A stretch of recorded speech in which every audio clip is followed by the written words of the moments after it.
Le gouvernement misait sur l'effritement de la grève chez les cheminots et à la RATP, il misait sur un retournement de l'opinion publique. Il a perdu. Il a perdu, on le voit aujourd'hui, parce qu'il y a des centaines de milliers de salariés dans la rue, et parce que la mobilisation continue et qu'elle a prouvé plus d'une fois que justement c'était pas une mobilisation corporatiste, qu'aujourd'hui se retrouvent dans les grèves et dans cette manifestation tous les secteurs, le public bien sûr, avec une nouvelle mobilisation importante des enseignants, des salariés aussi des collectivités locales, mais aussi du privé.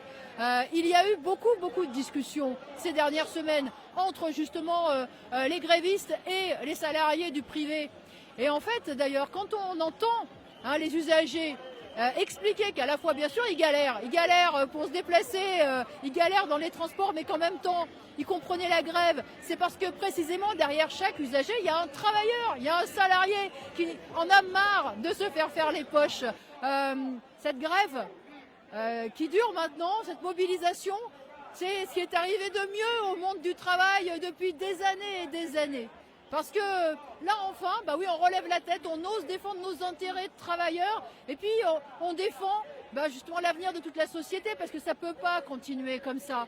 On voit bien qu'il y a deux mondes dans cette société. Le monde des gones, de tous ces gens-là qui ont des dizaines, des centaines de millions, qui peuvent tout acheter avec leur fric.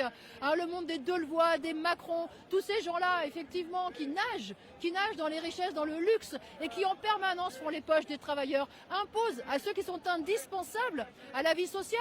C'est ce qu'on voit avec la grève, justement, de la RATP et des cheminots, quand ils nous expliquent qu'il y a beaucoup d'argent de perdu, que les commerces ne fonctionnent pas, que ça pose un tas de problèmes économiques. Eh bien, ce que ça montre, c'est que les travailleurs, ils sont indispensables à la vie économique, à la vie sociale, et qui aspirent aussi, effectivement, à une victoire, à ce que cette réforme, elle soit retirée.